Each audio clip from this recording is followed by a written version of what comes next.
ভারতের আসাম সহ বিভিন্ন রাজ্যে নানা ছুতোই মুসলিমদের উপর চালানো হচ্ছে নির্যাতন। বুলডোজার দিয়ে গুঁড়িয়ে দেওয়া হচ্ছে ঘরবাড়ি। বৈধ কাগজপত্র থাকা সত্ত্বেও অনেক মুসলিমকে বাংলাদেশি আখ্যা দিয়ে পাঠানো হচ্ছে বাংলাদেশে। মোদী সরকারের বিরুদ্ধে এমন অভিযোগ করেছেন পশ্চিমবঙ্গের মুখ্যমন্ত্রী মমতা বন্দ্যোপাধ্যায়। ছড়িয়ে ছিটিয়ে আছে ঘরের আসবাব, গুঁড়িয়ে দেওয়া হয়েছে ঘরবাড়ি, জোরপূর্বক উচ্ছেদ করা হয়েছে বাসিন্দাদের। ভারতের আসাম রাজ্যের গোলপাড়ায় বিকল্প না থাকায় অস্থায়ী আশ্রয়ে ঠাঁই নিয়েছেন শত শত মুসলিম। বিতাড়িত হওয়ার শঙ্কায় অনেকেই। এই ভুক্তভোগীদের অভিযোগ, উত্তর পূর্বাঞ্চলীয় এই রাজ্যে মুসলিমদের উচ্ছেদ করে জোর করে পাঠানো হচ্ছে বাংলাদেশে।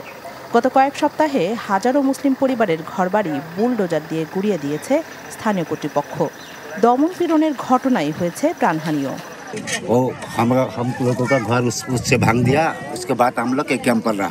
তারা আমাদের ঘরবাড়ি ভেঙে ফেলেছে এবং তারপর আমরা এই ক্যাম্পে এসে আশ্রয় নিয়েছি। সরকার আমাদের সাথে যোগাযোগ করেনি এবং প্রশাসনের কেউ আমাদের সাথে দেখা করতে আসেনি। আমরা সরকারের কাছ থেকে কোনো সাহায্য পাইনি।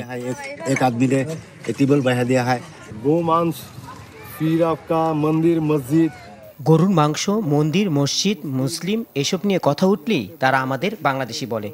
আমাদের ওপর যে অভিযোগ আনা হচ্ছে তা সম্পূর্ণ ভিত্তিহীন।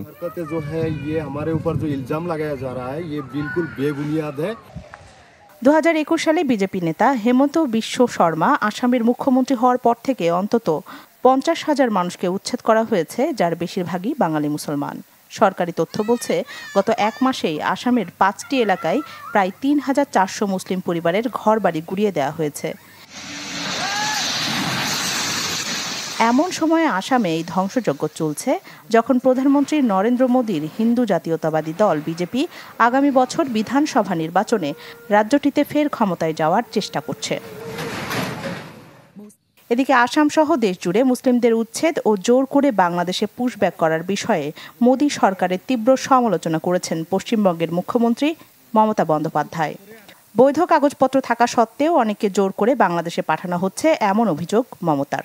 যাকে তাকে রোহিঙ্গা বলে দিচ্ছে, যাকে তাকে বাংলাদেশি বলে বাংলাদেশে পুশ করে দিয়ে এসছে, পুশব্যাক করে দিয়ে এসছে, আমাদের জানায়নি। তাদের কাছে রেশন কার্ড আছে, তাদের কাছে আইডি কার্ড আছে, তাদের কাছে জমির দলিল আছে। বিশ্লেষকরা বলছেন, গত বছরের আগস্টে শেখ হাসিনা সরকারের পতনের পর দিল্লি ঢাকা সম্পর্কের অবনতি মুসলমান বিরোধী মনোভাবকে উস্কে দিয়েছে, যাকে রাজনৈতিক হাতিয়ার হিসেবে ব্যবহার করছে বিজেপি। শুধু আসাম নয়, দেশ জুড়েই কথিত অবৈধ অনুপ্রবেশকারীদের বাংলাদেশি আখ্যা দিয়ে বাঙালি মুসলিমদের বিরুদ্ধে সারা দেশে কড়া নজরদারি শুরু করেছে ভারত সরকার। রাখি জেসমিন, চ্যানেল 24।